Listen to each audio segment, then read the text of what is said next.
bukan hanya fisik, tapi juga batin. Ada istilah inner beauty. Ini yang menjadi kajian kita. Cuci 4 hal dengan 4 sesuatu. Bagian pertama, ujuhakum bima'i a'yunikum. Cuci muka kamu dengan air mata kamu.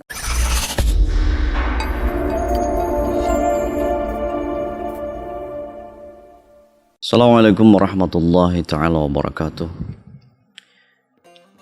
Bismillahirrahmanirrahim. Alhamdulillah rabbil alamin. Wassalatu wassalamu ala asyrafil anbiya wal mursalin. Sayyidina maulana Muhammadin wa ala alihi wa sahbihi ajma'in, amma ba'du. Usikum wa nafsi bittaqwallah wa ta'atihi la'allakum tuflihun. Qala Allah Ta'ala fil kitabil karim, ittaqullaha haqqa tuqatih wa la tamutunna illa wa antum muslimun. Pemirsa yang dirahmati Allah, Islam adalah agama yang universal.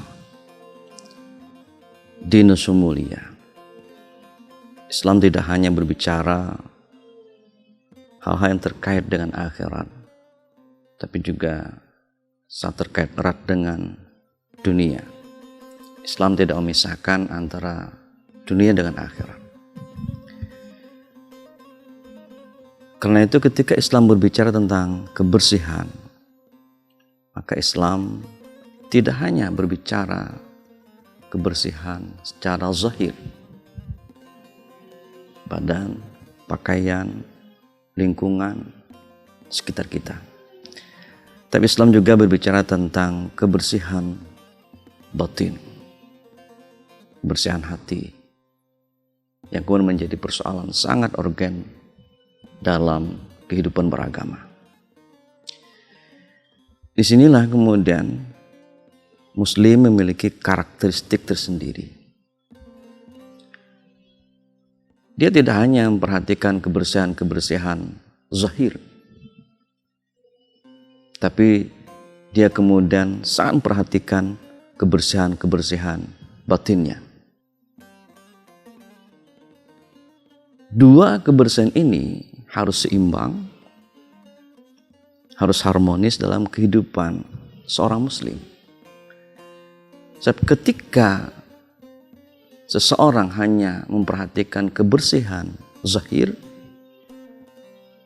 kebersihan tempat tinggal, lingkungannya, apa saja yang terkait hal-hal yang bisa terlihat, namun kemudian tidak memperhatikan kebersihan batinnya, maka muncul orang-orang yang kemudian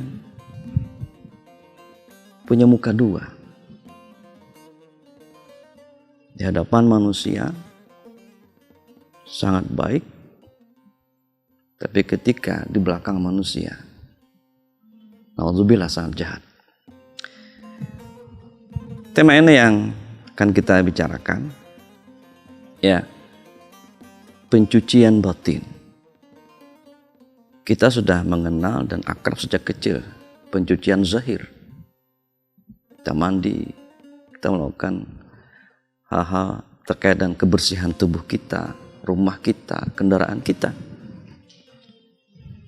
Hal-hal yang memang udah biasa dan menjadi kehidupan real kita. Kita harus melakukan harmonisasi antara kebersihan zahir kita dengan kebersihan batin kita. Tema ini menjadi sangat penting karena dalam kehidupan muslim ternyata nilai seseorang bukan ditentukan dengan zahirnya. Nilai seseorang tidak ditentukan dengan penampakan fisiknya. Ini harus menjadi stressing kita, menjadi perhatian penting kita. Islam, dalam ini Allah SWT, tidak menilai seseorang karena kondisi fisik. Tidak menilai seseorang karena hal-hal yang fisikal. Tapi Islam sangat menekankan nilai-nilai batinia, nilai-nilai psikis, ya, nilai-nilai qalbiyah manusia. Ini hal yang paling penting dan kemudian menjadi dasar pemikiran dalam Islam. Saya akan angkat ucapan ulama tasawuf terkait dengan ini. Mereka mengatakan,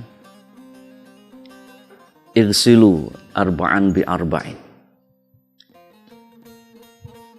Cucilah oleh kalian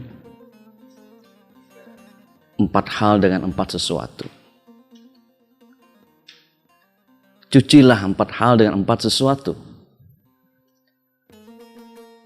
Sekali lagi, kita tidak membicarakan mencuci benda-benda. Bahkan kita tidak membicarakan mencuci fisik kita. Tapi kita membicarakan pencucian batin, pencucian psikis kita, qalbiyah hati kita. Cuci 4 hal. Ketika kita lakukan dengan benar pencucian ini, maka kita akan menjadi khalifatullah fil ardh. Allah menyatakan kita sebagai khalifah. Inni ja'ilun fil ardi khalifah. Sekarang kemampuan kita harus menciptakan khalifatullah. Kita sebagai khalifah pasti. Tapi sudah menjadi khalifah Allahkah? Ini persoalan penting. Caranya gimana?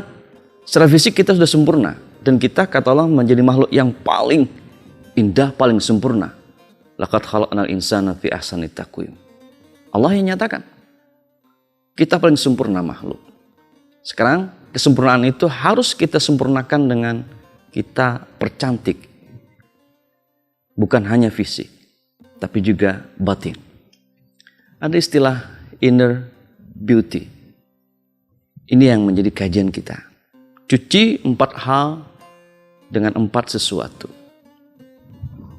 Bagian pertama, ujuhakum bima'i a'yunikum. Cuci muka kamu dengan air mata kamu. Kita mungkin sering menangis. Secara emosional kita sering menangis.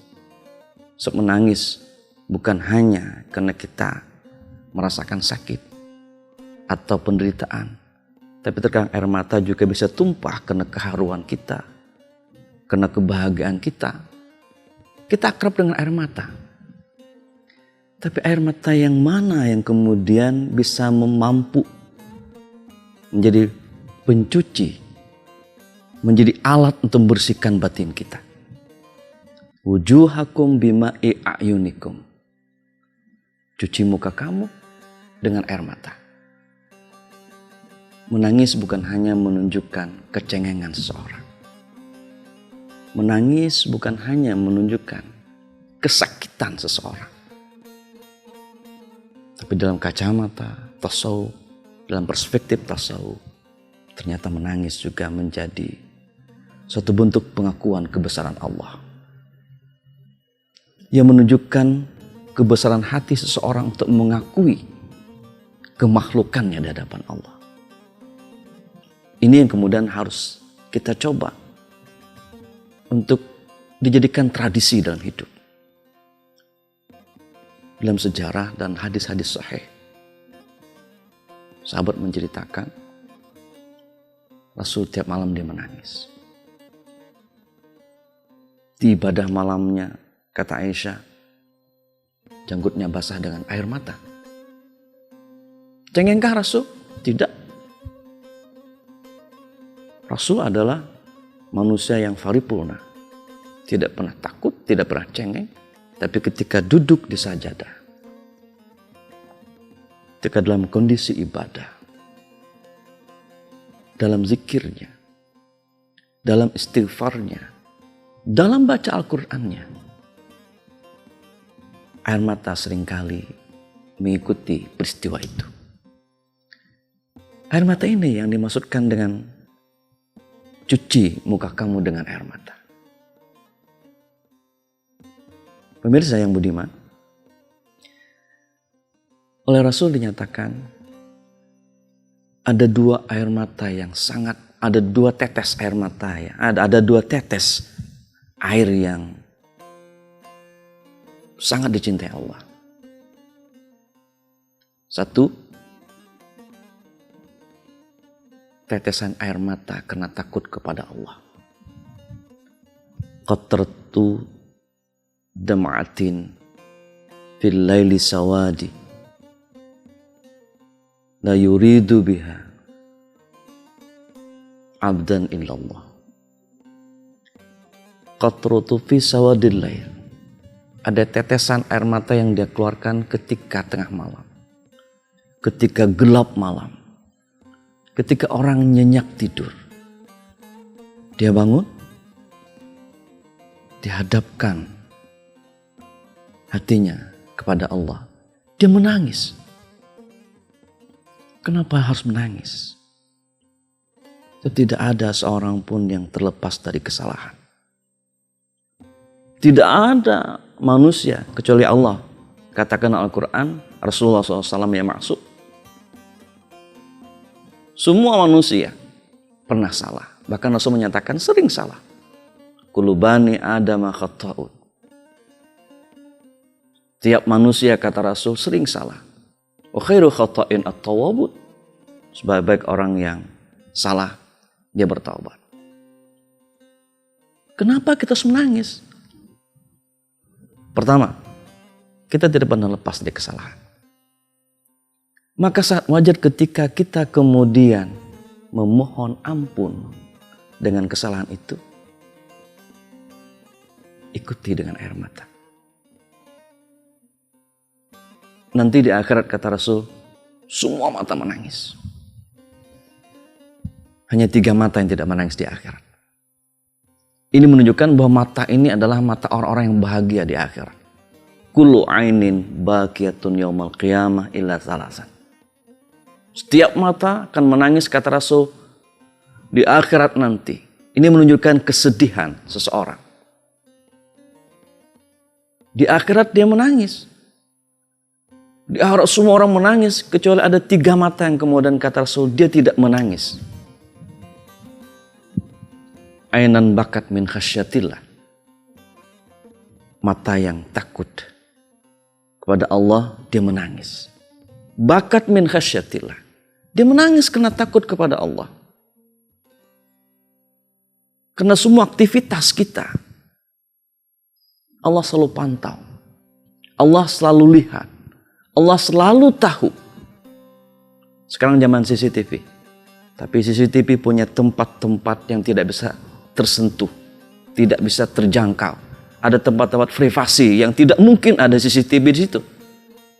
Tapi Allah punya CCTV 24 jam, selalu merekam jejak kita. Ada rakib, ada atid. Dia akan catat kebaikan kita, tapi dia juga akan catat kejelekan kita. Kesadaran ini kemudian ketika dia berhadapan dengan Allah, mukanya dicuci dengan air mata yang sangat deras. Ainan bakat min khasyatillah. Mari sekali lagi, kata Rasul, tabaku, cobalah kau menangis. Kalau sekiranya kamu tahu, kata Rasul, apa yang saya tahu, kamu akan sedikit tertawa dan banyak menangis. Problemnya, kenapa kita tidak bisa menangis di hadapan Allah? Di antaranya, kata psikolog Islam, kita sering tertawa terbahak-bahak. Rasul menyatakan ada 10 efek negatif tertawa terbahak-bahak. Satu di antaranya, di urutan pertama Rasul meletakkan, yamutu qalbuhu. Hatinya mati. Anda bayangkan, bisakah orang mati menangis? Tidak bisa. Sama, ketika hati seseorang mati, gak mungkin dia bisa mengeluarkan air mata karena Allah. Gak mungkin kemudian dia menyesali segala perbuatan jeleknya secara nurani, masuk ke dalam hati terdalam. Gak mungkin, kenapa? Sebagaimana orang mati tidak bisa merasakan apa-apa. Hati yang mati kemudian dia akan tidak bisa merasakan kehadiran Allah di sisinya. Cuci muka dengan air mata, maka kita akan termasuk mata yang tidak menangis nanti di akhirat.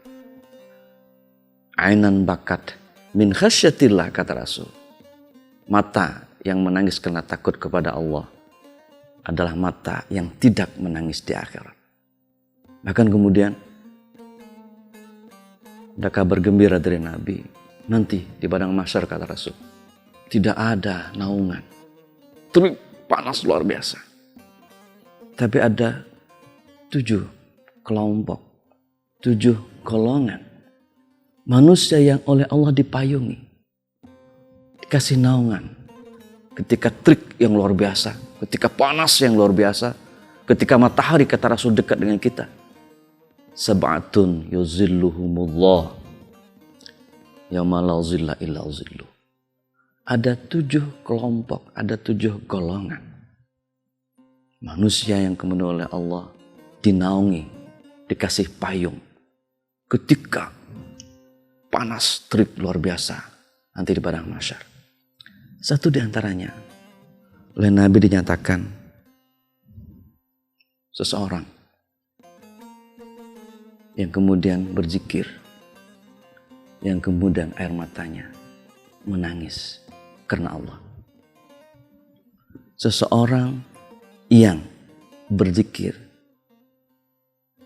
di keheningan malam. Rajulun zakarallah khalian fafadat ainahu. Orang sedang tidur, orang sedang terlelap dalam keadaan sepi. Dia bangun, dia duduk, dihadapkan hatinya kepada Allah. Dia basuh mukanya dengan air mata. Pemirsa yang budiman, sekali lagi, menangis di hadapan Allah adalah tradisi para rasul. Dia bukan menunjukkan kecengengan seseorang, tapi menangis di hadapan Allah adalah menunjukkan kebesaran hatinya untuk mengakui kemakhlukannya. Poin terpenting, untuk mengakui kemakhlukannya, bahwa dia kecil di hadapan Allah, bahwa segala aktivitasnya terkontrol, terekam oleh Allah. Dia mengadukan semuanya kepada Allah. Dia minta permohonan ampun kepada Allah, disertai dengan air mata yang mencuci mukanya.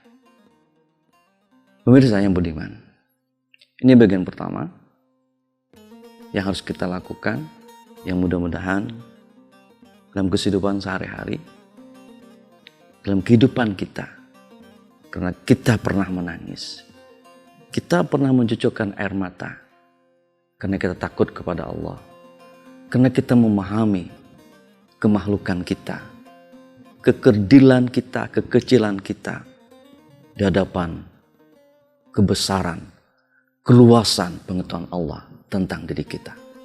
Mudah-mudahan bermanfaat. Mohon maaf kalau ada ucapan salah dan khilaf. Usikum wa nasibi taqwallah. Assalamualaikum warahmatullahi wabarakatuh.